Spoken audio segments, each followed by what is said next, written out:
Hello everyone. जैसा कि आप लोग देख रहे हैं फिगर में, आज हम लोग अल नीनो और ला नीना की बात करेंगे। जैसा कि आप लोग जानते हैं कि कभी कभी जो दक्षिण अमेरिका है वहाँ पर एक्सट्रीम वेदर देखने को मिलता है, अर्थात बहुत अधिक बारिश हो जाती है, कभी कभी सूखा पड़ जाता है। और ऑस्ट्रेलिया में भी कभी कभी ऐसा होता है कि जब ला नीना रहता है तो ऑस्ट्रेलिया में लगातार बारिश बनी रहती है और भारतीय और इंडोनेशिया में अच्छी बारिश होती है जब ला नीना रहता है। और अल नीना के आने पर बारिश में प्रभाव दिखता है।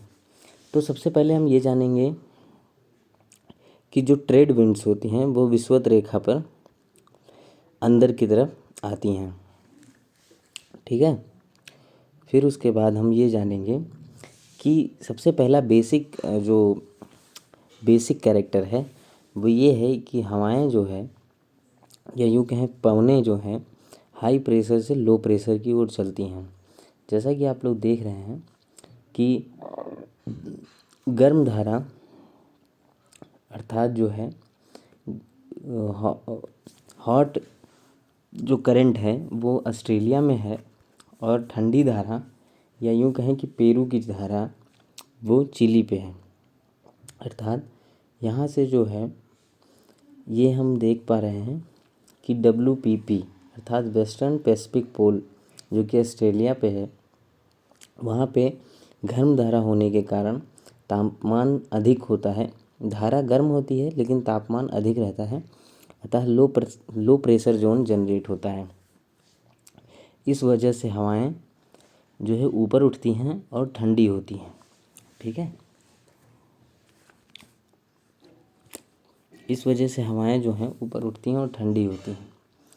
और जिस प्रकार हम लोग जानते हैं कि 6.5 डिग्री सेल्सियस 1 किलोमीटर में हवा ठंडी होती है और ऊपर जाके संघनन होता है, उसके बाद बारिश होके नीचे ऑस्ट्रेलिया पे बारिश होता है। ठीक इसी तरह अगर हम लोग ये देखें कि दक्षिण अमेरिका में जो तापमान होता है वो कम होता है, अतः जो हवा होती है वो बैठती है। जैसा कि आप लोग देख रहे हैं लो प्रेशर से हवा उठ रही है और हाई प्रेशर पे हवा बैठ रही है। तो फिर इसके बाद हम देखते हैं कि जो कोल्ड धारा है वो पेरू की धारा है, वो विषुवत रेखा के सहारे चलती है और फिर चल करके जैसा कि हम लोग देख रहे हैं ऑस्ट्रेलिया में जो पवनें उठी हैं वो ठंडी होकर नीचे गिरने लगती हैं और कोल्ड विंड भारी होकर नीचे गिरती है। तो कोल्ड विंड है वो अर्जेंटीना अर्थात पेरू की धारा जहाँ पे है वहाँ पर यानी कि दक्षिण अमेरिका में गिरती है जाके। ये तो हो गया नॉर्मल प्रोसेस। फिर उसके बाद हम देखेंगे जब ला नीना आता है तब WPP और गर्म हो जाता है, अर्थात जो वेस्टर्न पैसिफिक पोल है वहाँ पे एक्सट्रीम वेदर देखने को मिलता है, अर्थात और गर्मी बढ़ जाती है। और जो लो प्रेशर है वो और अधिक जनरेट होता है और मस्क्रीन पर ज़्यादा तेज़ हवा और मस्क्रीन पे जाके हवा गिरने लगती है, जो कि मस्क्रीन जो कि आप जानते हैं कि अर्जेंटीना के आसपास है। फिर वहाँ से विंड उठ के जो कि लो प्रेशर भारत में रहता है उसकी तरफ मस्क्रीन से हाई प्रेशर से जो पवनें हैं वो इंडिया की तरफ लो प्रेशर की ओर जाने लगती हैं।